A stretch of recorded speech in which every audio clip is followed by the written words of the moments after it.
కాని విషయం ఏంటంటే, పేరెంట్స్గా మనం ఎందుకు ల్యాక్స్ స్పెండ్ చేస్తున్నాము పిల్లలకి స్కూల్స్ గురించి అని, కాలేజెస్ గురించి అని చెప్పి. బట్ యూట్యూబ్లో ఫ్రీ కంటెంట్ ఉంటుంది కదా, ఎందుకని స్కూల్స్ కాలేజెస్లో జాయిన్ చేస్తున్నాము? మీకు తెలిసినట్లయితే ఆన్సర్ కామెంట్లో రాయండి. ఒక కెరీర్ని బిల్డ్ చేసే డిజిటల్ కోర్సెస్ మాత్రం మనం యూట్యూబ్లో నేర్చుకోవచ్చంట ఫ్రీగా. బట్ అదే ఏబిసిడీలు రైమ్స్ నేర్చుకోవడానికి మాత్రం పిల్లల్ని మనం స్కూల్లో జాయిన్ చేస్తున్నాం లక్షలు కట్టి. నాకైతే ఆ డిఫరెన్స్ అర్థం కావట్లేదు.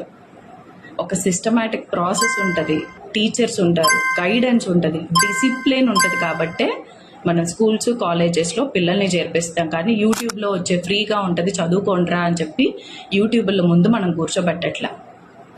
అలాగనే కెరీర్ బిల్డ్ చేసుకోవాలి అంటే కూడా అంతే కదా. ఫ్రీ కంటెంట్ ఎలా హెల్ప్ అవుతుంది పిల్లలకి, అదే పద్ధతిలో మనకు కూడా